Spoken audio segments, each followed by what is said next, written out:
पूज्य बेन जी के वचनामृत ball number 197 157 part 1 तारीख 16/5/2000 लेसन राइट बेंगलोर।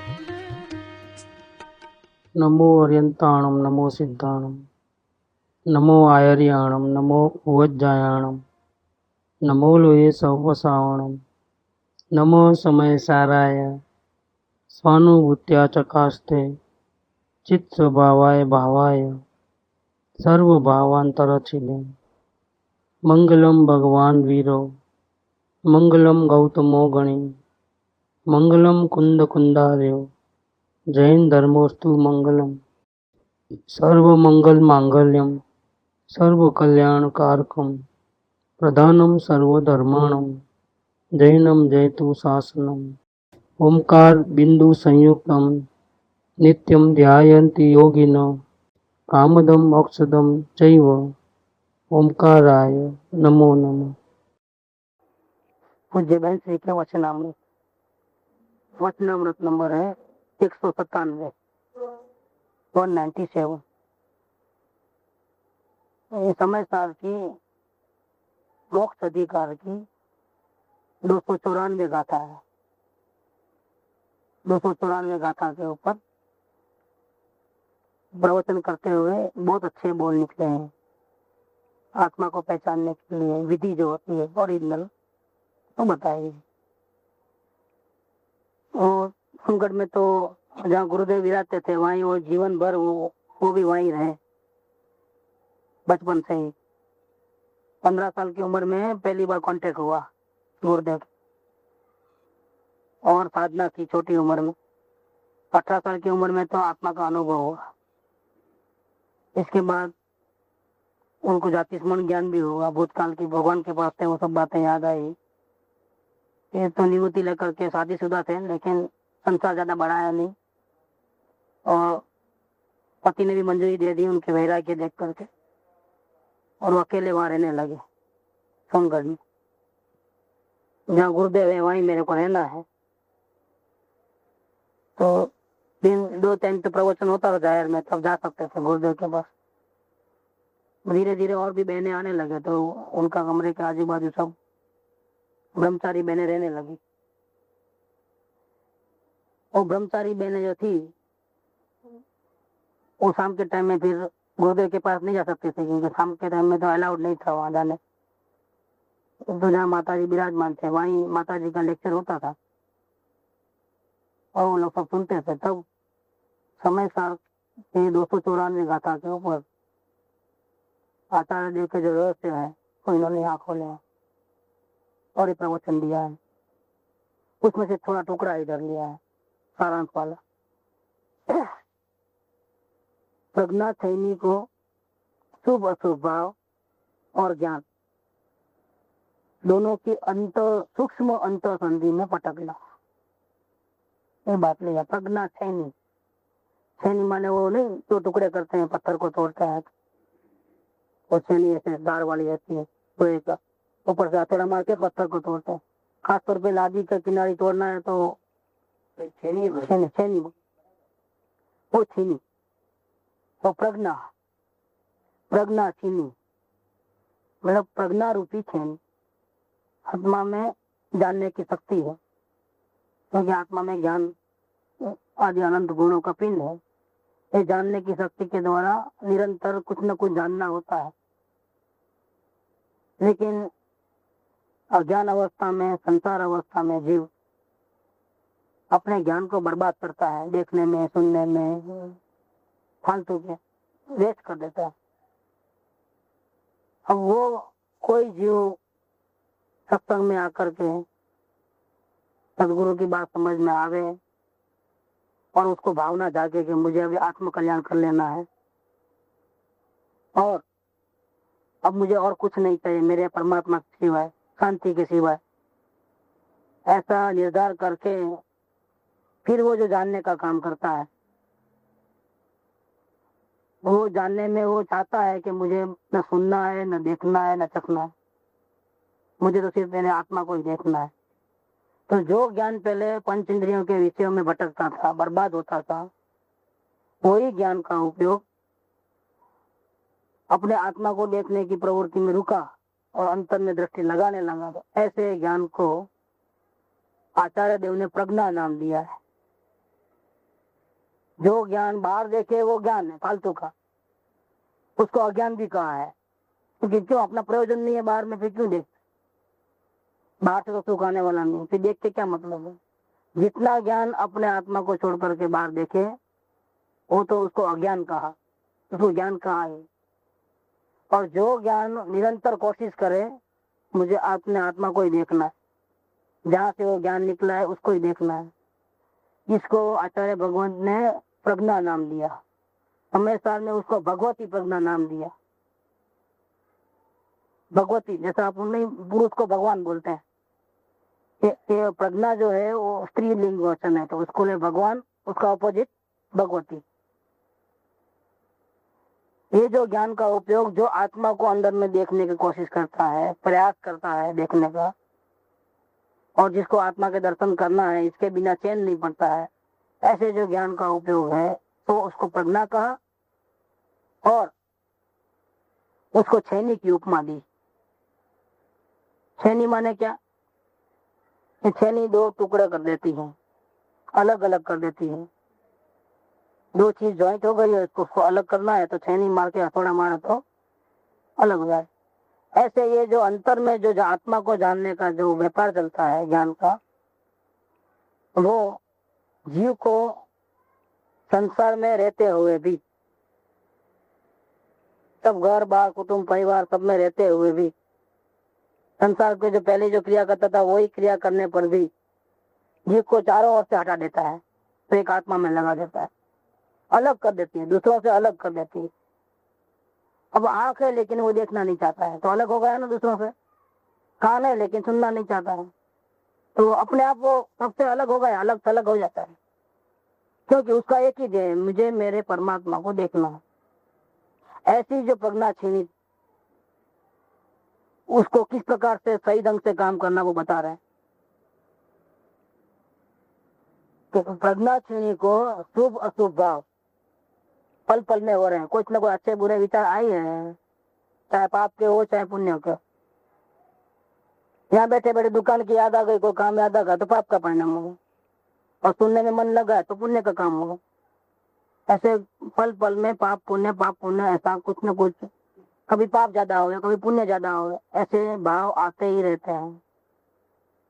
वो भी आत्मा की वर्तमान की अवस्था में होता है, और वो मेली अवस्था है, उसे कर्म बंधन होते हैं, जन्म मरण बढ़ता है। और उसी वक्त जब आत्मा में राग द्वेष के भाव होते हैं, उसी वक्त आत्मा में से जानना जानना जानना जानना ऐसी भी एक क्रिया होती है। ऐसा नहीं होता है कि जब राग द्वेष के भाव होते हैं तब जानना बंद हो जाता है। राग द्वेष के भाव भी आत्मा में होते हैं और जानने का काम भी उसी वक्त आत्मा में होता है। ये दोनों काम साथ में चल रहे हैं। अब जानना हो रहा है, साथ में राग द्वेष हो रहे हैं, तो साथ में अशांति भी हो रही है। टेंशन, भय, डर, चिंता, बोझा, ये सब भी चालू। और जानना हो रहा है लेकिन राग द्वेष नहीं हो रहे हैं, तब अशांति, टेंशन, चिंता, डर, भय कुछ नहीं, शांति शांति शांति। ये राग द्वेष के जो भाव हैं वो जैसा शरीर में फोड़ा हो गया हो ऐसा है, वो आत्मा की स्वाभाविक अवस्था नहीं है, वो आत्मा की वैभाविक अवस्था है। जैसे शरीर में कोई फोड़ा हुआ हो तो शरीर की ओरिजिनल अवस्था नहीं है, तो हम वो पीड़ा देते हैं। जो फोड़ा होता है या घुमड़ा होता है वो जीव को पीड़ा देता है, तो हम लोग क्या करते हैं, उसको दवा लगा करके उसको दूर करने का प्रयत्न करते हैं, और जब मिट जाता है तो वापिस शरीर ओरिजिनल अवस्था में आकर के शांति हो जाती है, पीड़ा नहीं होती। इसी प्रकार से राग द्वेष जो हमारे अवस्था में हो रहे हैं वो एक फोड़े के समान है, वो निकल जाएगा। ऐसा कोई प्रयास करे कि वो मिट जावे तो जीव को शांति मिलेगी, जब तक वो रहेगा तब तक अशांति रहेगी। जीव को सुखी होने के लिए ये अपने ही ज्ञान को साधन बनाना है, कि जो ज्ञान अंतर में जाके, अंतर में जावे, बाहर से हट जावे, वो जो ज्ञान है उसको प्रज्ञा कहा। वो प्रज्ञा को किस प्रकार से इस्तेमाल करना कि राग द्वेष भी शरीर से बाहर नहीं है, जैसे घुमड़ा शरीर से बाहर नहीं है, वैसे राग द्वेष भी आत्मा में ही होते हैं, लेकिन वो आत्मा का असली गुणधर्म नहीं है। जैसे थोड़ा शरीर का असली गुणधर्म नहीं, ऐसा ही इसका है। तो कोई इसको अपना शरीर का गुणधर्म समझे, जैसा सूजन हुई है तो शरीर तो बहुत अच्छा हो जाता है, देखने में बहुत सुंदर हो जाता है, खड्डे बड्डे सब बढ़ जाते हैं सूजन आई। लेकिन फिर भी डॉक्टर बोलता है कि दवा लेकर के सूजन को उतारो, नहीं तो बहुत परेशानी हो जाएगी, बीमारी बहुत बढ़ जाएगी, ये अंदर में कोई भयंकर बीमारी हो जाएगी, सूजन निकालो। नहीं, फोटो अच्छा आया है, रुपाड़ा हो गया है, भरावदार हो गया है, सूजन को कोई रखना नहीं चाहता। और सूजन को अगर रखे तो अंदर में पूरा जहर फैल जाता है, फिर वो क्योर नहीं हो सकता है, वो मौत ही है समझ लो। ऐसे राग द्वेष है, वो सूजन है आत्मा की अवस्था में। इसको कोई अपने आत्मा का असली स्वभाव मान ले रहे हैं और राग द्वेष हो रहे हैं और उसको हटाने का प्रयत्न नहीं करे तो क्या होगा? तो नए नए कर्म बंधन होते रहे और जीव भटकता रहे चार गति में। आज तक तो उसने ऐसा ही किया है। क्रोध मैं नहीं करता हूं तो कौन करता है? भक्ति के भाव मेरे को नहीं आए तो किसको आ रहे हैं? क्या दीवार को आ रहे हैं? मेरे को तो आ रहा है। देखो मैंने गुस्सा किया, देखो उंगली ऊंची नीचे करने का मेरे को भाव हुआ। ये भाव किसको हुआ? उंगली को हुआ कि आत्मा को हुआ? उंगली तो शरीर जड़ है, उसको थोड़ा होता है मैंने किया। हाँ भाई तूने किया है, लेकिन वो सोजा है। क्या है वो? भाव करने जैसा नहीं है, ये आत्मा को डुबाने वाला भाव है। वो आत्मा का ओरिजिनल स्वभाव नहीं है। अगर रखोगे ऐसे भाव तो तेरे आत्मा का हित होने वाला है, तुम जन्म मरण में डूब जाओगे चक्कर में। इसलिए कर तो तुम रहे हो, लेकिन तुझे करना शोभा देता नहीं है, तुझे उससे अशांति होती है। उसको जल्दी से निकालो। वो जल्दी से कैसे निकालना? तो ये प्रज्ञा है जो अपना ही ज्ञान है जानने वाला, उसका आधार लो। उसके द्वारा ये जो भाव राग द्वेष के भाव होते हैं वो, और साथ में जो जानना जानना जानना ऐसा जो ज्ञान होता है वो, ये दोनों एक नहीं है, अलग है, ऐसा समझो। तो राग द्वेष हो रहे हैं, लेकिन ऐसा समझो कि मैं नहीं कर रहा हूं, मैं तो उस वक्त सिर्फ राग द्वेष को जानने का काम कर रहा हूं। क्या जैसा लड़का हो तो खानदान की इज्जत मिट्टी में मिलावे क्या, और लोगों में बवाड़ा खड़ा करे, दारू पी करके रोड पे जैसा वैसा गालियां बोले, वैसा करे वो करे, तो घर में अशांति फैलावे, तो बाप क्या बोलता है? अकल देता है, जा तू मेरा बेटा नहीं। जा तू मेरा बेटा नहीं है वो बोलेगा, लेकिन इससे कोई रिश्ते बदल नहीं जाते हैं, वो बेटा बेटा ही रहता है। लेकिन बोलने में क्या आता है? नहीं सके मोह खत्म हो गया उसका, कितना भी समझाए तो कि नहीं समझता है, हकल लेते है, जा कुछ भी कर ले आओ। उसको बेटा मानने से दिल नहीं बोलता है। वैसा ही राग द्वेष जो है हमारे आत्मा का बुरा करने वाले हैं, इसीलिए उसको कभी भी अपना नहीं मानना, उसको अलग कर देना है,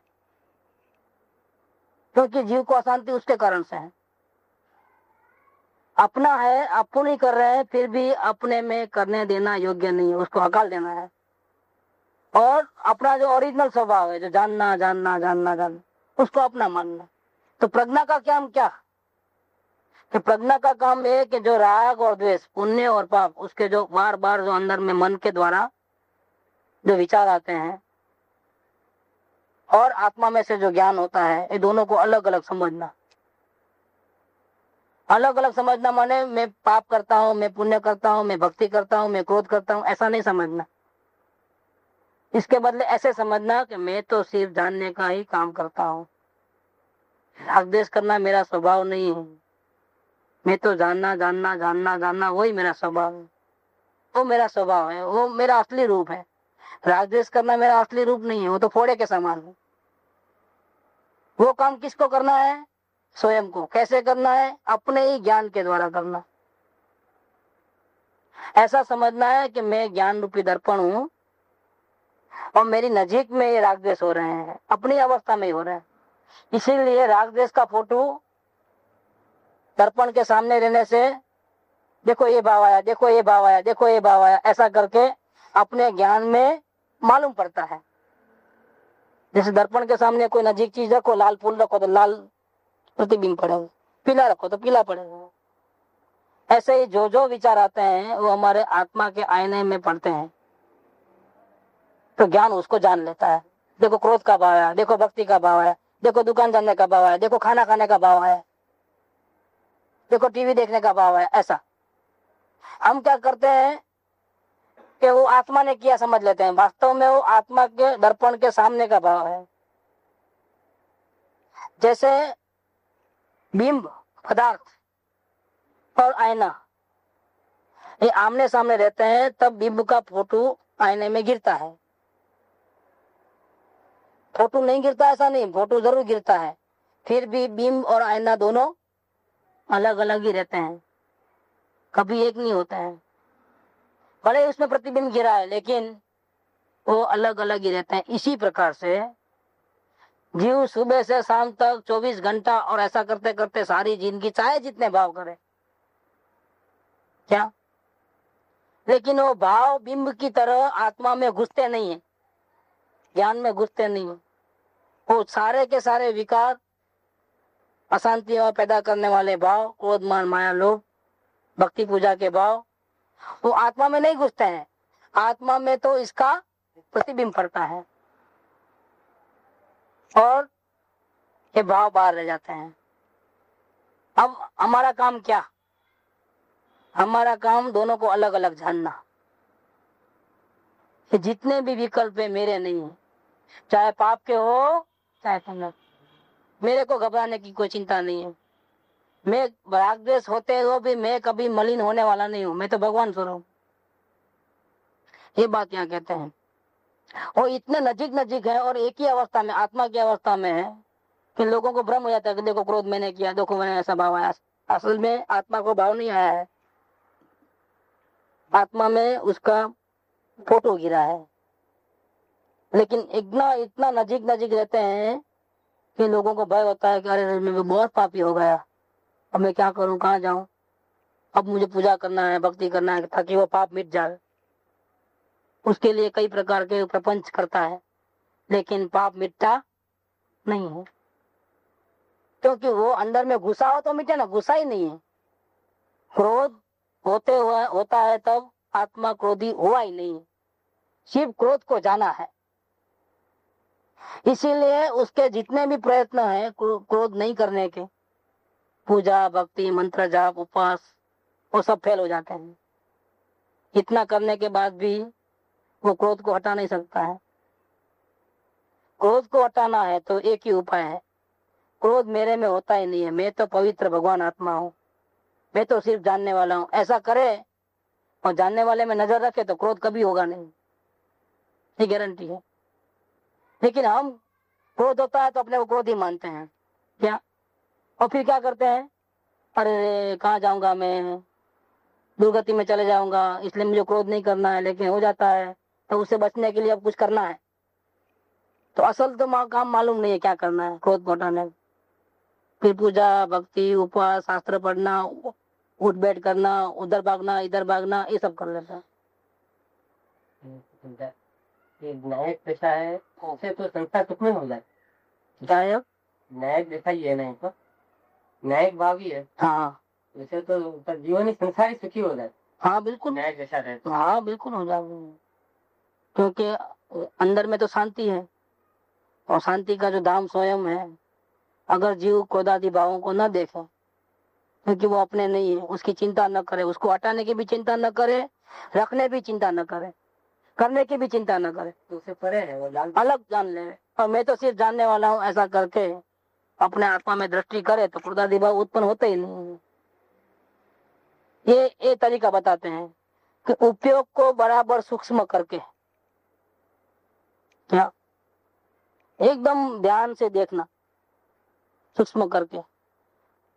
तो राग द्वेष के भाव और ये ज्ञान, जानना जानना हो रहा, ज्ञान रूपी दर्पण और राग द्वेष रूपी बिंब दर्पण के आगे, उन दोनों को बहुत उपयोग सावधान करके दोनों के बीच में वो प्रज्ञा रूपी छेनी को पटकना, माने दोनों अलग अलग समझना, दोनों एक है ऐसा नहीं समझना।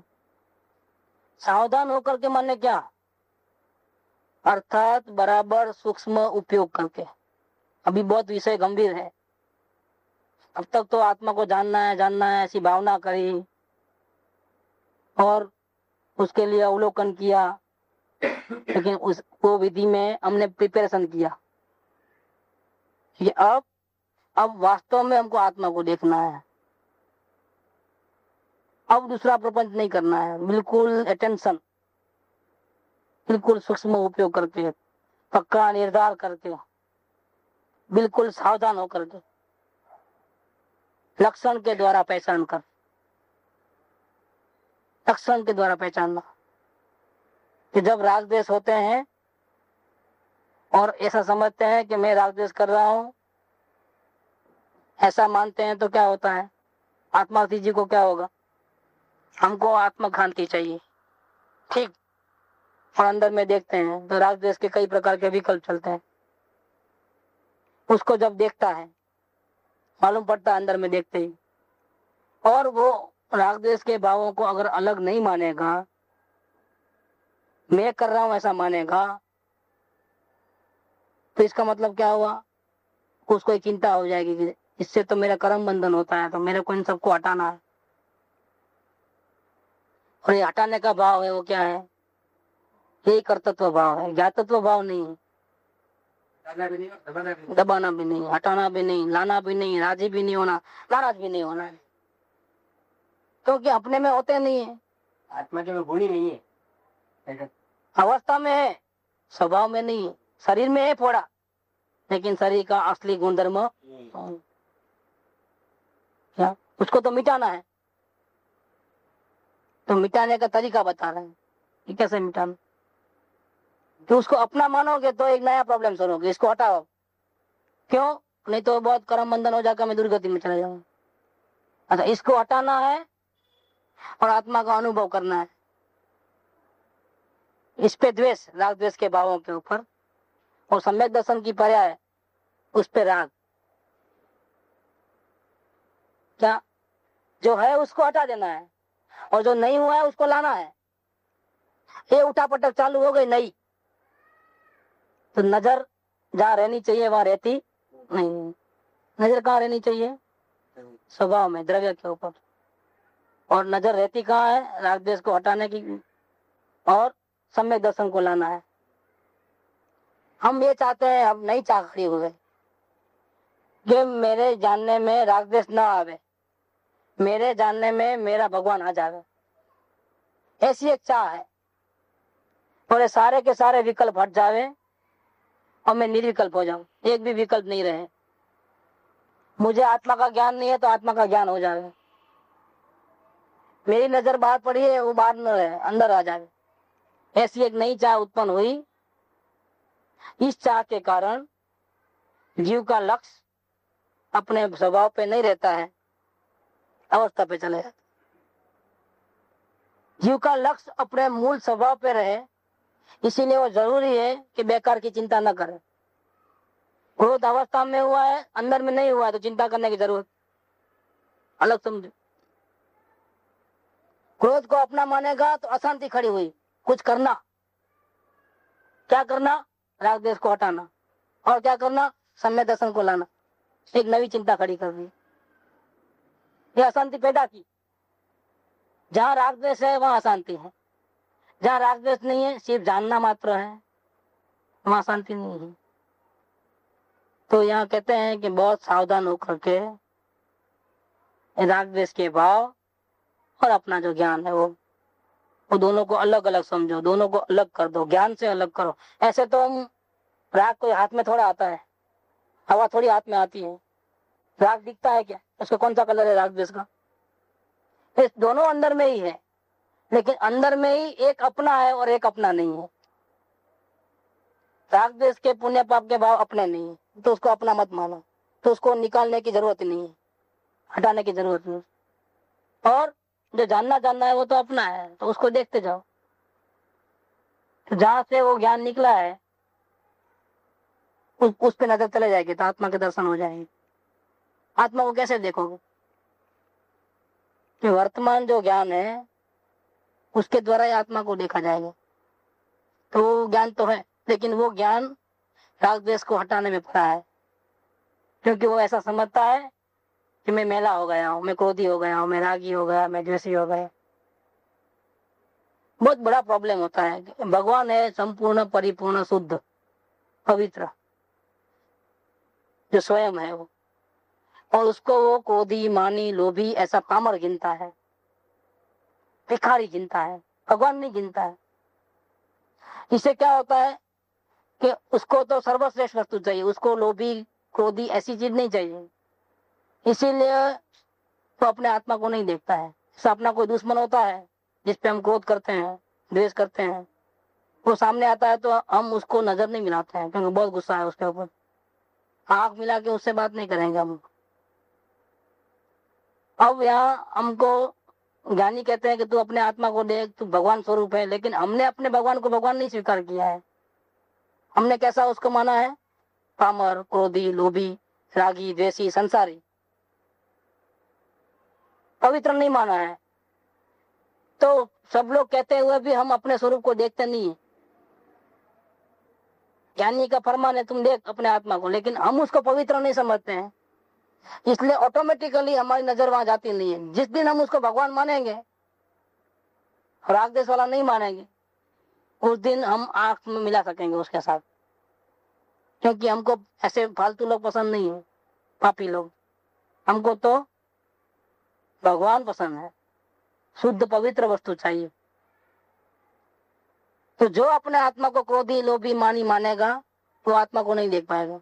जो अपने आत्मा को पवित्र भगवान राग द्वेष रहित ऐसा मानेगा, स्वभाव जैसा मानेगा, तो वो अपने आत्मा को देख पाएगा। इसलिए कंडीशन है, और इसके लिए कहा है कि दोनों को अलग अलग करो, पहचानो दोनों को। राग द्वेष है वो तेरे कर्म बंधन का मूल कारण है, अशांति फैलाने वाले हैं, और साथ में जो ज्ञान है वो शांतिदायक है, वो आत्मा का असली स्वभाव।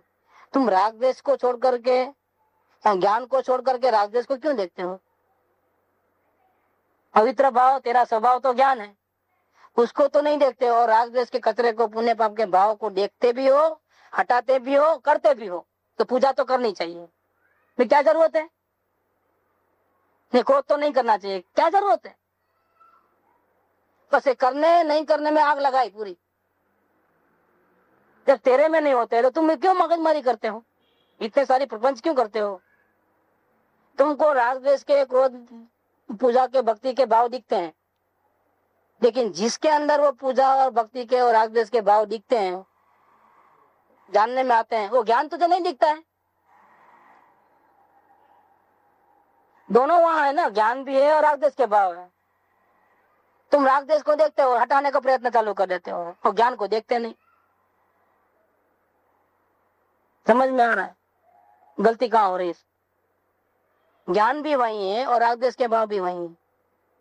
समझो पाप के भाव भी है वर्तमान में, तो पाप के भाव और ज्ञान दोनों है।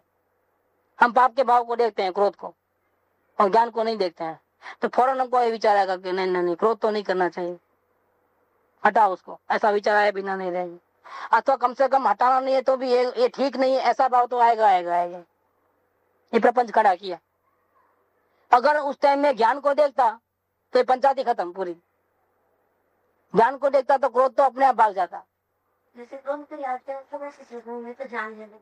हाँ, आप क्रोध को क्यों देखते हो? क्रोध को क्यों वेट दे दिए, इम्पोर्टेंस क्यों दिए इतना?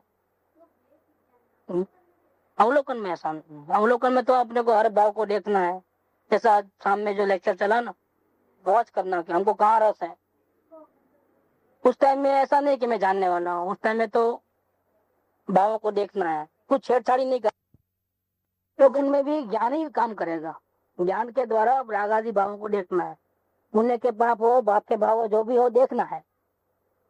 ये अवलोकन की विधि। वेद ज्ञान में ऐसा नहीं है, वेद ज्ञान में उल्टा है। वेद ज्ञान में क्रोधादि भावों को, पुण्य पाप के भावों को देखना ही नहीं है, इसके बदले ज्ञान को देखना है। वो क्रोधादि भावों को भी ज्ञान देखता था, अब ज्ञान को भी ज्ञान ही देखेगा।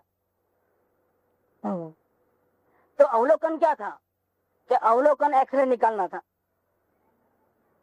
कि हमको आत्मा को देखने की भावना है कि संसार में ये चाहिए ना वो चाहिए ना, ऐसे भाव है क्या है, आखिर रुचि कहाँ है हमारी? देखने में तो आएंगे, देखने में आएंगे, लेकिन यहाँ कहते हैं कि तुझे आत्मा का दर्शन करना है, क्रोधादि भाव को मिटाना है।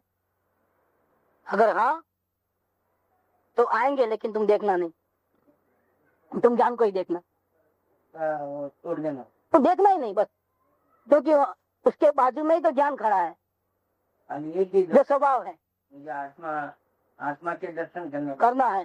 तो फिर उसको क्यों देखते हो? जो अवस्था में जो उथल पथल हो रही उसको क्यों देखते हो? द्रव्य को देखो ना, द्रव्य तो ज्ञान स्वरूप ही है, वो तो उसका चिंता की जरूरत नहीं है, वो तो भाग जाएंगे। क्योंकि भगवान के दर्शन होंगे तो अशांति कैसे रहेगी? क्या बिना हटाए भाग जाएंगे? दर्शन होने के पहले भी वो भाग जाएंगे ना, वो ये रहेगा। वो है क्यों, जिंदा क्यों है? जिंदा क्यों है कि भगवान को नहीं देखते इसलिए। अब भगवान को देखो, वो जिंदा ही नहीं रहेंगे, खत्म ही हो जाएंगे, निर्विकल्पता आ जाएगी, वो गारंटी से होगा।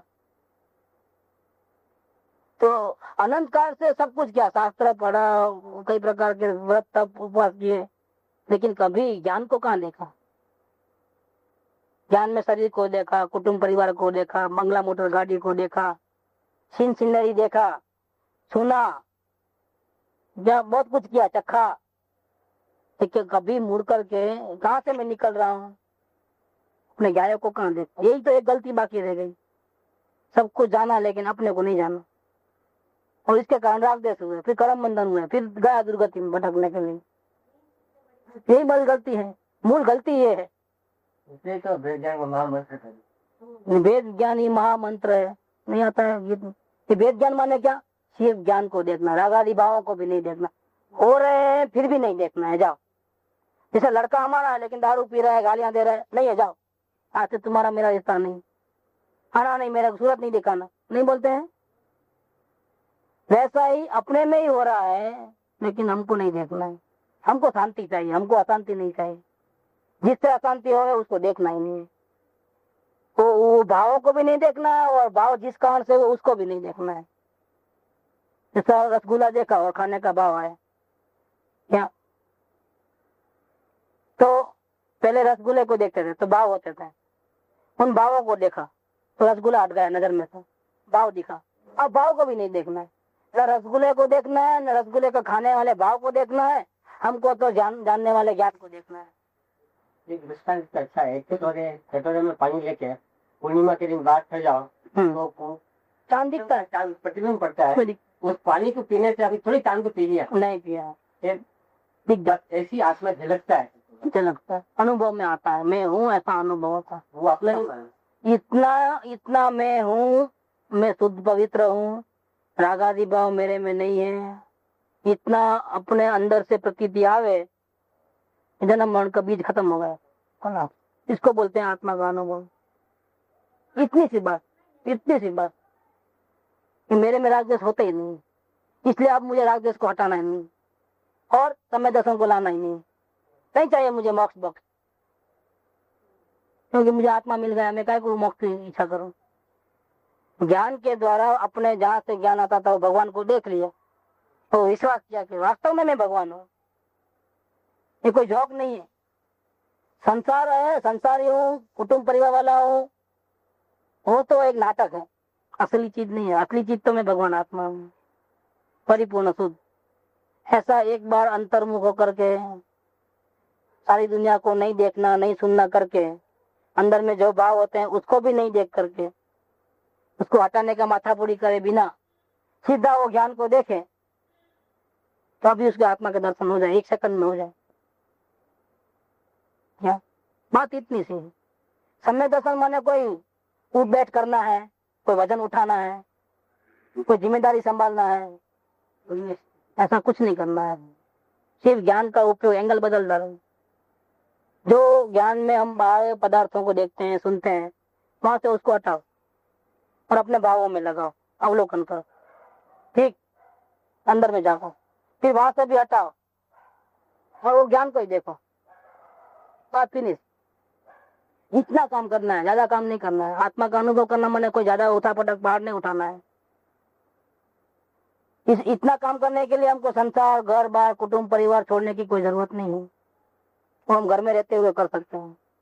इसके लिए किसी के सामने गिड़गिड़ाना, पूजा भक्ति करना, इतने बड़े बड़े जानकारी करने के लिए शास्त्र पढ़ना कोई जरूरी नहीं है।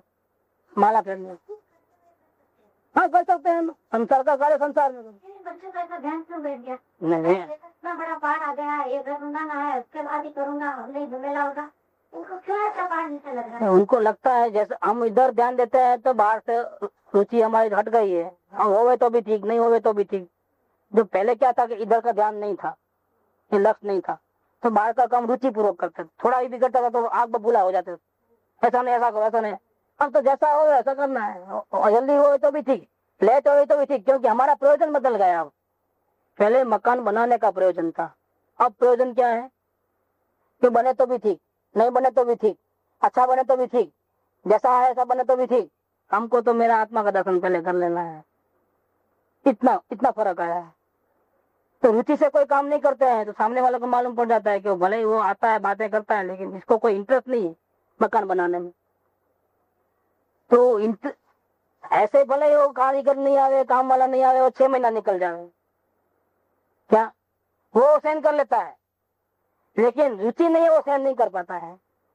प्रॉब्लम यह आता है कि आप इंटरेस्ट लेके करो ना, जब काम करना है तो इंटरेस्ट लेके क्यों नहीं करते? वो इंटरेस्ट खत्म हो गया, वो मालूम पड़ जाता सामने वाले, वो उसको खटकता है सामने वाले को। वो ऐसा समझता है कि रुचि नहीं लेंगे, इंटरेस्ट नहीं लेंगे तो मकान बनेगा कैसे, और बनेगा तो कैसा बनेगा। इसलिए आप कंपलसरी इंटरेस्ट ले, और इंटरेस्ट खत्म हो गया है यहाँ पर, इंटरेस्ट तो वहां लग गया है। उसमें नहीं चाहता, उसको ऐसा लगता है, वो ऐसा नहीं सोचते हैं वो लोग सामने वाले कि भाई वो इंटरेस्ट हो या ना हो, काम तो चालू है ना। हाँ, काम चालू ऐसा नहीं चलेगा, आप इंटरेस्ट लेकर के काम करो, ये कंडीशन हो गई। वो नहीं हो, उनको वो नहीं खटकता है, काम भले हो ना हो, आप इंटरेस्ट लेना कंपलसरी है। और इंटरेस्ट कहाँ से लाओगे? तो उनकी नहीं, हर एक की होती है। अगर इनके जगह हम होते हैं तो हमारी भी वही हाल होते, क्योंकि समझ नहीं है ना। उनको ये समझना है कि अभी उनका मकान बने या नहीं बने उससे कोई उनको फर्क नहीं पड़ता है। वो ऐसा नहीं बोलते कि मकान मत बनाओ, क्या, लेकिन उनको अब रुचि नहीं है तो आप मकान बना लो, रुचि हो ना हो। रुचि नहीं तो नुकसान थोड़ी। हाँ, कोई नुकसान नहीं है, मकान फिर ही बनेगा। इनको नहीं है, आपको तो है ना, आप लगा लो पीछे, 2 चक्कर आप ज्यादा मार लेना। लेकिन सामने वाले पे जबरदस्ती क्यों करे, जबकि उनका एंगल ही बदल गया है, जीवन का लक्ष्य बदल गया है। अब बने तो भी क्या, नहीं बने तो भी क्या, ऐसा हो गया है। नहीं बनने ऐसा नहीं चाहते हैं, और बने ऐसा भी नहीं चाहते हैं, दोनों साइड से हट गए हैं। फर्क यहाँ आता है। अब एक एक प्रॉब्लम को सही ढंग से समझो तो उलझन निकल जाएगी। भ्रम यह है कि उनको इंटरेस्ट नहीं है, तो गलत बात है, वो मना नहीं करते हैं। उनका इंटरेस्ट है, घर का झमेला निपट लो, जब तक आयुष्य खत्म हो जाए तो चलो लो। इंटरेस्ट लगाते भी क्या, लास्ट ओवर में 6 रन बनाना है, क्या करोगे? 5 बॉल चले गए, क्या करना पड़ेगा? बहुत पूछा था कितना खाने का खेल है क्या? वो वही रन तो खाने का खेल है, क्योंकि अभी बॉल खत्म हो गया है। मारना ही मजा। अब जीतना है तो दूसरा उपाय नहीं है, अब तो खत्म, दूर होता है। ऐसे आत्मार्थी को जब ये बात समझ में आती है, और अगर ये फेल हो गया तो कितना जन्म मरण है पीछे, कितने जन्म मरण है? 1 के 2 के 4 के 10 अनंत जन्म मरण है। 84 लाख योनि में वापिस भटकना पड़ेगा। पूरे जगत को आगे लगा दे, उतना पाप है, उतना पाप, उतना पाप इसका है, इतना पाप। क्या करोगे अब? जब उसको इतना बड़ा नुकसान लगता है तो वो क्या बोलता है कि मकान बने या ना बने, पहले वो नुकसान बचाओ। जैसे हमको दांत का दर्द है, समझ लो, ठीक, तो उसकी दवा ले रहे हैं, इतने में अटैक आया, एडमिट किया, कौन सी दवा ले रहे हो, दांत में बहुत दर्द है, ये दवा सब फेंक दो, लिया तो खतरनाक और बढ़ जाएगा, प्रॉब्लम हो जाएगा। नहीं मेरा दर्द होता है ऐसा बोलेगा कि मुझे दर्द बहुत हो रहा है, कुछ भी हो ये दर्द होता है, डॉक्टर बोलेगा फेंक दो सब, तो क्या करेगा, छुएगा दवा को, छुएगा दांत के दर्द, और हाथ भी नहीं लगाएगा, सपना भी नहीं आएगा दवा लेना है, डर सहन कर लेगा वो दांत का, लेकिन वो डॉक्टर बोले ऐसा ही करेगा, करेगा कि नहीं करेगा। ऐसा जिसको जन्म मरण का डर लगा है तो पहले वो कौन सा प्रॉब्लम सॉल्व करेगा। मकान नहीं बना वो देखेगा कि मेरा आत्मा डूब रही है वो देखेगा। इसीलिए कि क्या है कि आत्मा को पाने का जो पीरियड है, अगर सच्ची लगन लगी है तो 6 महीना भी नहीं लगता। और ऐसी लगन में जो अगर कोई जीव आ गया है तो संसार में अन्य जीव जो होते हैं, खास तौर पे कुटुंबीजन को असर पड़ता है उसको फुल सपोर्ट करना चाहिए। 6 महीना बाद में बनाएंगे, कोई फर्क नहीं पड़ता है, पहले आप अपना काम करो, अपना टारगेट पूरा कर दो, टारगेट पूरा होने के बाद फिर आप हमको सपोर्ट करना। 6 महीना बाद में पड़ेगा तो क्या फर्क पड़ता है, पहले आपका प्रॉब्लम सॉल्व करो। नहीं वो तो जब बनना बन ही जाएगा। एक सामने वाले को कैसा भाव रखना चाहिए उसकी बात है, वो तो जब जल्दी बने तो भी क्या, लेट बने तो भी क्या, और नहीं बने तो भी क्या, उसका फर्क नहीं है। अब तक तो हम पुराने घर में ही रहे ना, बनने के पहले कहाँ रहे थे कि नहीं चला है क्या, इतने साल बीत गए कि नहीं बीत गए। अभी 6 महीने लेट पड़ेगा तो क्या फर्क पड़ेगा, कोई फर्क पड़ता है, कोई फर्क नहीं पड़ता। लेकिन आत्मार्थी को जब ऐसी भावना होती है उस वक्त अगर हम कोई अंतराय डाले, जबरदस्ती करे, तो उनका तो जो होना है वो होगा, गिरेंगे या डूबेंगे जो करना है, लेकिन हमारे को बहुत भयंकर पाप होता है। वो पाप इतना भयंकर होता है कि कई हमारे भाव बढ़ जाते। हम खुद नहीं करें लेकिन दूसरे को क्यों रोके, अंतराय क्यों डाले, अंतराय कर्म बहुत महान है। हाँ हाँ दोनों को, और टाइमिंग रहता है। हमारा कमल को जब वो धुन चढ़ी थी आत्मा की, तो बोला धंधा नहीं करूंगा मैं, हमें अकेले धंधा करना पड़े मेरे इतना। एक तो मैं धंधा ऐसा करा था कि एग्जीबिशन करना, उसमें अगर 7 दिन में 10,000 मिल गए तो आगे की डेट वो भी कैंसिल करके आ जाना वापस हैदराबाद। अगर 10,000 नहीं हुए तो 2 दिन बढ़ाना है तो बढ़ा करके वो पूरा करके आना। बाकी 20 दिन तो हमारा नियम से उस अध्याय में सत्संग में जाता था, ऐसे दिन भी आए। लेकिन वो बोला मैं वो भी नहीं करूंगा, मुझे आत्मा पहले चाहिए, बाकी सब मैं क्या को करूं, तुम डूबना है तो डूबो, ऐसा बोल दिया वो मैंने।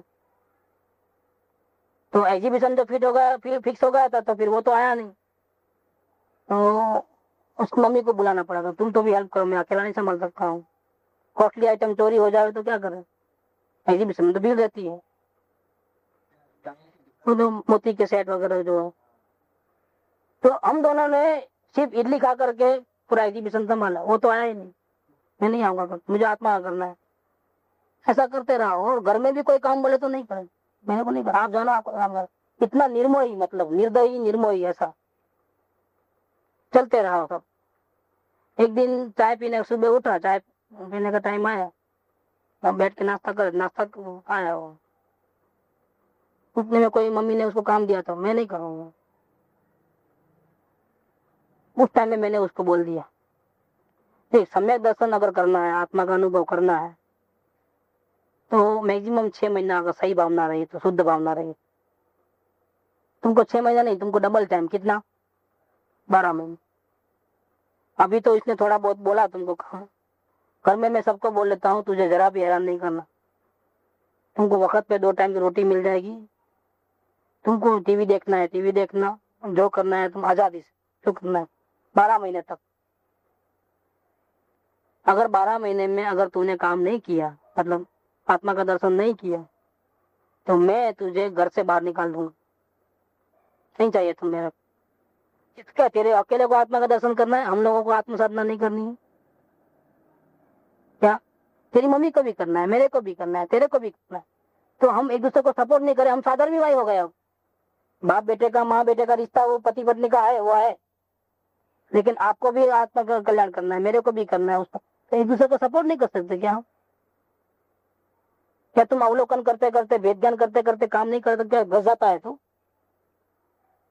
अब मैं तुझे बोलने वाला नहीं हूँ, धंधा करो नहीं बोलूंगा, साथ में चलो नहीं बोलूंगा, तेरे को जैसा दिल में आ रहा है 1 साल तक देखूंगा डबल टाइम। अगर तू आत्मकल्याण करके नहीं दिखाया, जाओ घर में से बाल। ये हमारी लाइफ में से गुजरी हुई बातें हैं।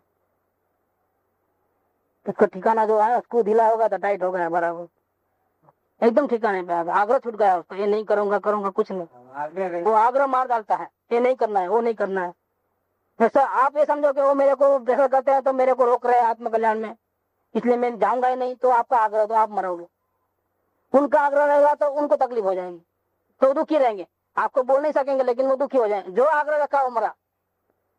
आग्रह नहीं रखना है किसी बात। आग्रह रखने वाला मरा या आग्रह करने के सामने वाला मरा? आग्रह रखने वाला, इनको आग्रह है कि उन्हें इन्वॉल्व होना, ध्यान रखना, तो इन्हों नहीं करेंगे तो वो दुखी हो जाएंगे। इन्हों बोलेंगे कि नहीं मेरे को कोई डिस्टर्ब नहीं करना, बच्चे लोग डिस्टर्ब नहीं करना, बार बार बोलना नहीं, खींचना नहीं, इनका आग्रह है तो उनको तकलीफ हो जाएगी। जो आग्रह रखा होगा, एक ही आग्रह रखना, मुझे आत्मकल्याण करना है, दूसरा नहीं। तो लाइन क्लियर है बिल्कुल। तो यहाँ पर जो बात बताएं, वेद ज्ञान की बात चलती है कि वेद ज्ञान के सब्जेक्ट के अंदर हमें राग द्वेष के भावों को देखना ही नहीं है, जो अवलोकन में देखना, क्योंकि हमको एक्सरे निकालना था कि हम कहाँ रुके हैं, हमको संसार में कहाँ रुचि है, और बेकार का फालतू का विकल्प कितने करते हैं, बिना वजह क्यों उलझते हैं पर पंचायत में, जहाँ लेना नहीं देना नहीं। ऐसे अवलोकन करने से फालतू का विचार बिल्कुल बंद हो जाएगा। सबसे बड़ा बेनिफिट ये हो जाएगा, अब फ्रीनेस महसूस, माइंड है ना फ्री हो गया अब। और अब जो भी विचार जो हम जहाँ हमारा लगा होगा वही विचार आएंगे, तो हमको मालूम पड़ जाएगा कि हमको कहाँ रुचि है। वो रुचि आत्मकल्याण में बाधक है।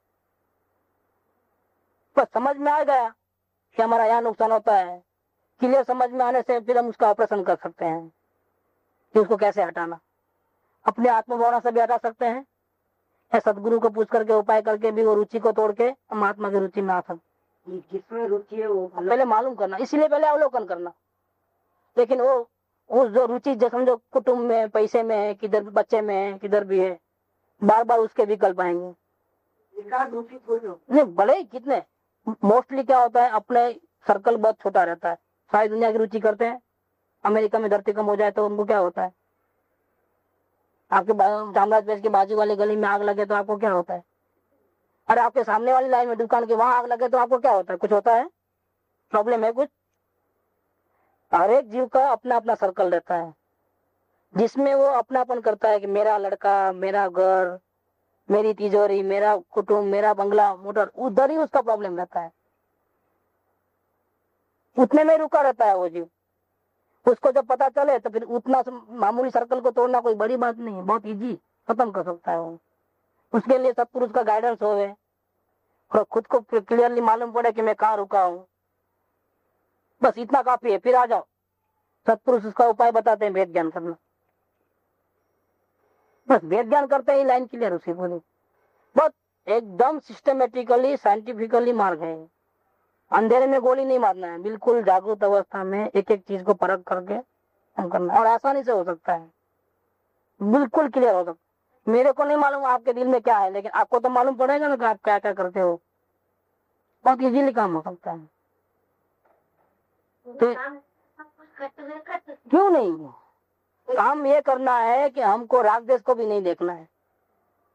जब हम ध्यान में बैठे तब अन्य को तो देखना ही नहीं है, सुनना ही नहीं है, लेकिन रागादि भाव, क्रोध, मान, माया लोग, उनको भी नहीं देखना है, सिर्फ ज्ञान को ही देखना है। ये कितना आसान काम है, स्वयं को देखे। उसमें पूजा भक्ति क्या करना है, माला क्या फेरना है, ये खाओ ये नहीं खाओ कहाँ है, गरबा छोड़ो कहाँ है। इतना इतना अगर देख ले, एक सेकंड के लिए भी देखें, आत्मज्ञान हो जाएगा, लाइन क्लियर है, कि भी प्रॉब्लम ही नहीं हमेशा के लिए। इतना सा काम है। तो काम कैसे करना वो बता रहे हैं कि राग के लक्षण को और ज्ञान के लक्षण को, दोनों को बराबर पहचान करके प्रज्ञा को वहां दोनों अलग कर दो। मैं जानने वाला हूँ और राग द्वेष करने वाला मैं नहीं हूँ, दोनों अलग करो। सारी चिंता से मुक्त हो जाओ। अब राग द्वेष को हटाने की चिंता भी नहीं, और ये जानने वाला मैं हूँ, आते भी नहीं रहते। जैसा चिंता छोड़ोगे और ज्ञान पे नजर करोगे वैसा बंद हो जाएंगे, ऑटोमेटिक है। हटाना कैसे मतलब? नहीं, हटाना ही नहीं है, हटाना ही नहीं, मेरा है ही नहीं। मैं तो जानने वाला हूँ, मेरे सीमा के बाहर गड़बड़ हो रही है, झगड़ा पंचायत जो भी हो रहा है, कहाँ हो रहा है। और मैं क्या मानना था कि मैं कर रहा हूँ, मेरे में हो रहा है, इसलिए मैं भी ऊंचा ऊंचा होता था। एक जंगल में 12 बजे के टाइम में झाड़ के ऊपर एक बंदर बैठा था, उसकी परछाई बराबर नीचे पड़ गई। कितने में भूखा शेर आया तो कांपने लगा सांस, लेकिन उसको थोड़ी धरपत हुई कि मैं तो ऊपर बैठा हूँ ना, ऊपर थोड़ा आ गया। अब उसको भी भूख लगी थी, उसने देखा कि ऊपर है, लेकिन ऊपर तो वो शेर पहुंच नहीं सकता है, क्या कर रहे, आइडिया लगाया, आइडिया लगा के क्या करा, जोर से गर्जना करते हुए जोर से आया, किधर, उसकी परछाई के ऊपर, और परछाई पे जोर से झापट मारा, या वो डर के मारे नीचे गिर पड़ा। क्या किया, अरे मर गया मर गया मर गया करके, उसको कुछ नहीं हुआ था, ऊपर था, लेकिन उसको ऐसा लगा कि मैं मर गया। क्या हुआ, मौत नहीं आने वाली थी तो भी आ गई। ऐसा हमारा हाल है, हुआ कुछ नहीं है आत्मा में, लेकिन आत्मा का स्वरूप मलिन नहीं हुआ है, अपवित्र नहीं हुआ है, रागी द्वेषी नहीं हुआ है, ऐसा अपने को भान नहीं है, बस यही गुनाह है। हम अपने ओरिजिनल स्वरूप को नहीं पहचानते, ये सबसे बड़ा गुनाह है। इसलिए क्या होता है, कुछ भी हुआ तो हैरान परेशान, कुछ भी हुआ तो हैरान परेशान। अरे भाई, आत्मा को रहने के लिए मकान की भी जरूरत नहीं है, वास्तव में कपड़े पहनने की जरूरत नहीं है, आत्मा को कुछ नहीं चाहिए, रोटी कपड़ा मकान कुछ नहीं चाहिए आत्मा को, वो बिना उसके रह सकता है। लेकिन स्वरूप पहचाने बाद ना, स्वरूप नहीं पहचानता है, इसलिए फिर सब चाहिए, फिर सबके बिना नहीं चलता है, फिर सबका उपाय करता है, राग द्वेष प्रपंच खड़ा करता है। जिसने आत्मा को जाना है, भगवानों ने, आचार्य भगवानों ने, उनको घर बार में रहते हैं कि जंगल में चले जाते हैं, और बड़े बड़े महलों को छोड़कर चले जाते हैं, राजपाट को, राजगद्दी को, हजारों रानियों को छोड़कर चले जाते हैं। क्यों, कि आत्मा को सुखी होने के लिए इन सब चीजों की बिल्कुल जरूरत नहीं, एक परमाणु की भी जरूरत नहीं। अंदर में आत्मा में नजर होते ही, डेवलपमेंट होते ही 6 खंड का राजा हो तो भी सब छोड़ करके जंगल में चले जाता है अकेला, बिना वस्त्र, बिना चप्पल, बिना कुछ लिए। खाने पीने की भी चिंता नहीं रहती, उसको पूरा विश्वास है, खाए पिए पीना भी मैं दे दूंगा, मुझे किसी की जरूरत नहीं। और साधना करता है और परमात्मा बनता है तो फिर क्या होता है, शरीर भी छोड़ देता है, सीधालय में विराजमान होता है बिना शरीर के, तो संपूर्ण शांति में रहता है, संपूर्ण केवल ज्ञान। किसकी जरूरत है उसको, किसको शरीर की भी जरूरत नहीं है, उसको कुटुंब परिवार मकान की क्या जरूरत है।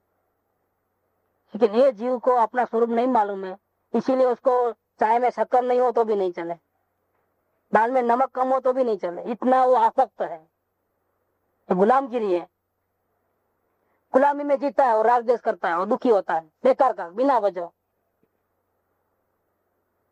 इसलिए सभी ज्ञानियों ने एक ही बात कही, तुम अपने आत्मा को पहचान ले, तेरे सारे दुख दर्द मिट जाएंगे।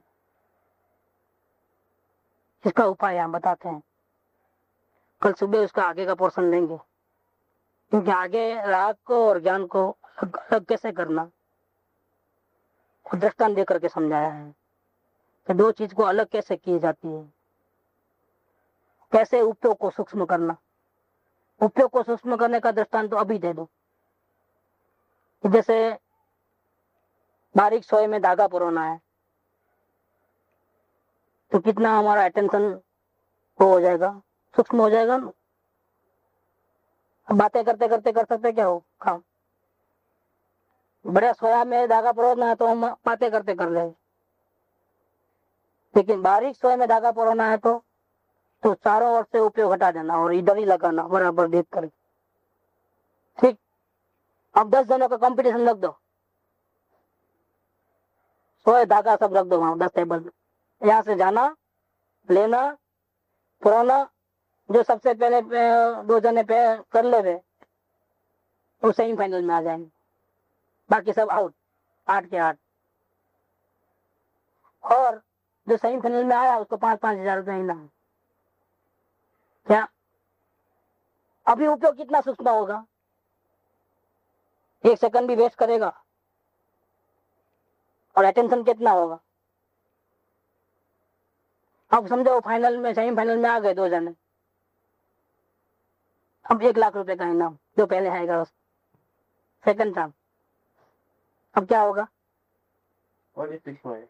हाँ, उपयोग सूक्ष्म करने का, एक रुचि बढ़ाने का उपयोग। रुचि बढ़ती है, लाभ दिखता है तो रुचि बढ़ती है, लाभ ज्यादा है तो रुचि ज्यादा हो जाती है। लाभ क्या है?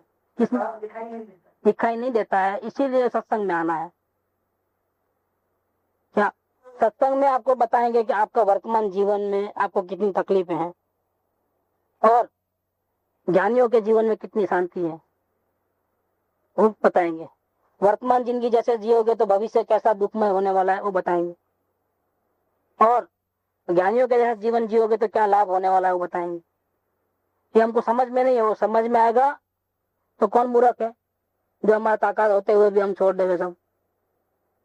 अगर आत्मज्ञान संसार को छोड़े बिना, बिजनेस छोड़े बिना, कुटुंब परिवार को छोड़े बिना, कोई भी नियम बाधा लिए बिना, मंदिर में भगवान के दर्शन किए बिना, शास्त्र पढ़े बिना, अगर आत्मज्ञान हो करके हमारी दुर्गति से बच सकते हैं तो फिर हमको आग्रह क्यों, हमको आत्मा को नहीं देखना है? बताइए। हाँ, अगर आपको कोई बोले कि नहीं बीड़ी नहीं पीना, पिक्चर नहीं देखना, बिजनेस नहीं करना, कपड़ा नहीं पहनना, घर बार छोड़ देना, जंगल में चले जाना, ये नहीं करना, वो नहीं करना, इतना कंडीशन हो तो अभी आप सोचो भाई हमको नहीं करना है, आपका इतना नहीं चाहिए। लेकिन कोई कंडीशन नहीं, सब कुछ रहते हुए भी आप जो तरीका बताए उस तरीके से आत्मा को देख करके हमेशा के लिए सुखी हो सकते हो। फिर क्या तकलीफ है, मैं ये पूछता हूँ। लाभ नहीं दिखता है तो वो तो हमारा अज्ञान है। अगर हम सत्संग में आएंगे, हर बात को समझेंगे तो अभी वर्तमान में कितना नुकसान होता है हमको पता नहीं है। राग द्वेष के भाव करके, पुण्य पाप के भाव करके हमारी आत्मा कहाँ जाएगी? आप तो हमेशा तो इस बॉडी में रहने वाले नहीं हो ना। वही अच्छा, और इसमें भी रह करके आपको बुढ़ापा आएगा कि नहीं आएगा? अगर रहे तो आंख कान नाक कमजोर होंगे कि नहीं होंगे? चलना फिरना कमजोर होगा कि नहीं होगा? तब क्या करोगे? शरीर में रोग नहीं आ सकता है, कैंसर नहीं हो सकता है, एड्स नहीं हो सकता है, किडनी फेल नहीं हो सकती है, एक्सीडेंट नहीं हो सकता है, आयुष मौत नहीं आ सकती है। उसका क्या है, सोचा क्या है उसके बारे में? कोई गाली नहीं दे सकता है हमारे को, तकलीफ नहीं होती है हमारे को। क्या करोगे? क्या इलाज है हमारे पास? यहाँ ऐसा इलाज है कि आप नरक में भी चले जाओ तो भी सुखी हो जाओगे अगर आत्मा को पहचान लोगे। फिर क्यों इंटरेस्ट नहीं है जब हमारी हैसियत है, समझ सकते हैं, इतना फायदा हो सकता है? ठीक है, वो तो जीव को फ्री छोड़ने से नहीं होता है, वो तो जीव को अंदर से होना चाहिए, यहाँ जबरदस्ती नहीं है। बोला है कि हमारे जैसे कुछ अच्छे हो बोलना ही हो। वो तो जीव को अंदर से होवे तो फिर वो समझेगा तो छोड़ेगा नहीं, समझेगा तो छोड़ेगा नहीं। समझ में नहीं है तब तक हमको लगता है कि क्या आत्मा फात्मा है, क्या है सुबह शाम, धंधा बंदा कुछ है कि नहीं, घर परिवार कुछ। तो समझ में आएगा तो बोले यही करने जाता है, इसमें ही फायदा है। वो तो क्या है, वो तो पुण्य के पाप पुण्य होगा तो होगा, पाप होगा तो सब मना करके भी कोई लूट के लेके जाएगा। क्या जिस पे विश्वास करते हैं वही धोखा देता है, कोई डुबा के चले जाता है कि नहीं चले जाता है। चोरियां होती है, चाकू दिखा करके लूट के जाते हैं, मार डालते हैं लोग ना। कई केसेस नहीं बने हैं क्या? अपना बिजनेस तो बहुत रिस्की है। जगत के सारे चोर डाकू लुटारों की नजर हमारे ऊपर रहती है, कब निकलता है, कब खाता है, कब कहाँ रहता है, कैसा स्वभाव है, सब पहचान करती है। सबसे खतरनाक ये है क्योंकि वो चोरी करे और बेचे तो फौरन पैसा मिलता है। दूसरा आइटम अगर कोई बेचे लेके भी जावे तो बेचने में दम निकल जावे। और ये तो कोई गलत है क्या कभी भी कुछ भी हो सकता है, आप ऐसा मत समझो ये तो तकदीर है, नहीं होता है तो, नहीं तो कुछ भी कभी भी हो सकता है। सुख धाम अनंत सुसंत चही, दिन रात रहे तद ध्यान मही, प्रशांति अनंत सुधामय जे, प्रणमो पद तेवर ते जयते, प्रण